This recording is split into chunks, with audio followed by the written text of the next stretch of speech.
une des fonctionnalités très utiles dans Octus Vitae est la possibilité, lorsque vous avez une personne qui va sur la sépulture, et de vous laisser un message.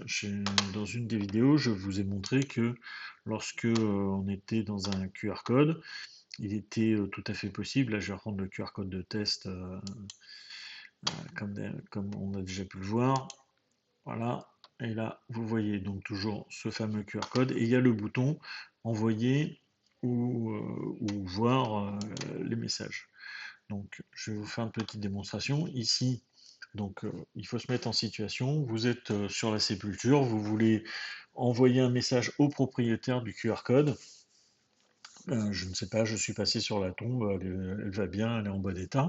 Donc vous pouvez tout à fait ici envoyer votre message, vous pouvez dire qui vous êtes, votre email, votre numéro de téléphone, un titre qui est obligatoire et puis un texte qui est lui-même obligatoire. Et chose très intéressante, si vous en avez besoin, imaginons que la tombe soit à réparer ou à nettoyer, vous pouvez tout à fait ajouter des images. Donc avec votre smartphone, vous pouvez prendre un certain nombre d'images.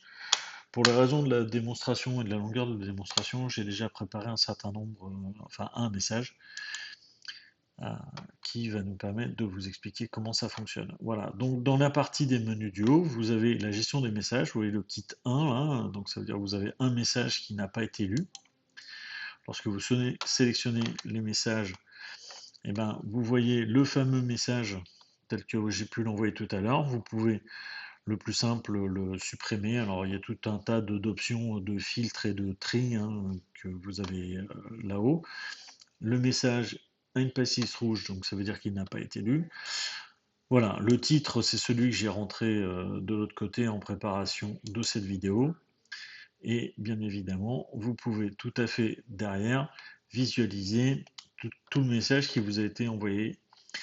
Alors, on retrouve le prénom tel que ça a été positionné, le nom, le courrier électronique, le numéro de téléphone que vous avez laissé. Donc ça, ce sont mes coordonnées que vous avez de toutes les façons par ailleurs. Le petit texte, alors j'ai mis 2 fois bonjour, c'est pas très grave. Euh, voilà, je suis passé sur la tombe de la famille ce matin, tout est en ordre, bonne journée. Très important, donc le message, vous voyez passer lu, en fait, ici. Vous pouvez ici choisir si le message, vous le relaissez un non lu, en fait. Et chose encore plus importante, c'est le message par définition est privé, c'est-à-dire que dans la partie, dans la partie des messages sur le QR code, tel que vous l'avez là, vous voyez là il n'y a aucun message. Et dans la partie, vous pouvez le rendre public en décochant ici. Et dans ces cas-là, votre message ici devient en fait visible par tout le monde. Voilà, c'est un message qui est passé, donc c'est quelque chose que vous pouvez faire voir. Alors ça peut être un livre d'or, ça peut être ce que vous voulez.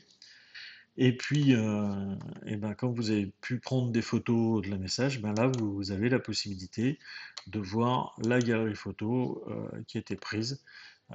Bon là j'ai qu'une photo faite rapidement pour les besoins de la démonstration.